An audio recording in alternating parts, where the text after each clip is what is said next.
நமக்கு நிறைய டைம் இருக்குன்னு வச்சுக்கோங்களேன். டைம் எப்படி சக்சஸ்ஃபுல்லா வேஸ்ட் பண்றதுன்னு பார்க்கலாம்.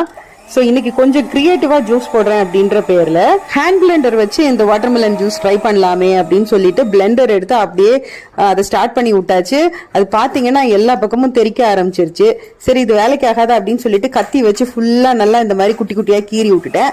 அதுக்கப்புறம் திருப்பியும் அதே பிளெண்டர் வச்சு ஸ்டார்ட் பண்ணி விட்டதுக்கு அப்புறம் பாத்தீங்கன்னா திருப்பியும் நல்லா தெறிக்க, ஏன்டா இந்த வேலையை ஸ்டார்ட் பண்ணோம் அப்படின்ற மாதிரி தான் இருந்தது. இதுக்கு பேசாம மிக்ஸி ஜார்லயே நம்ம ஜூஸ் போட்டிருந்திருக்கலாம் அப்படின்னு தான் தோணுச்சு. இங்க பாத்தீங்கன்னா உங்களுக்கே தெரியும், இந்த பிளேஸ் ஃபுல்லா பாத்தீங்கன்னா தெரிச்சு ஃபுல்லு டர்ட்டி ஆக்கி விட்டுருச்சு.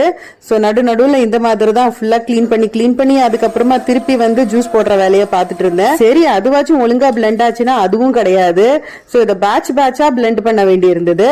ஸோ ஃபைனலா ஒரு வழியா எல்லாத்தையும் எடுத்து இன்னொரு பாத்திரத்துல ஊத்தி திருப்பி அதுக்கப்புறமா அதோட அந்த ஓட்லயே வந்து இன்னொரு ஃபில்டர் வச்சு அதை ஃபில்டர் பண்ணி ஊத்தி ஃபைனலா ஜூஸ் வந்து நமக்கு கிடைச்சிருச்சு. ஸோ ஃபைனல் அவுட்புட் இதுதான். சக்சஸ்ஃபுல்லி ஜூஸ் போட்டாச்சு. இதை கண்டிப்பா ட்ரை பண்ணுங்க அப்படின்னு சொல்லவே மாட்டேன். ட்ரை பண்ணாதீங்க. மிக்ஸி ஜார்லயே ஜூஸ் போட்டு சூப்பரா குடிங்க. சுகர் போடாதீங்க.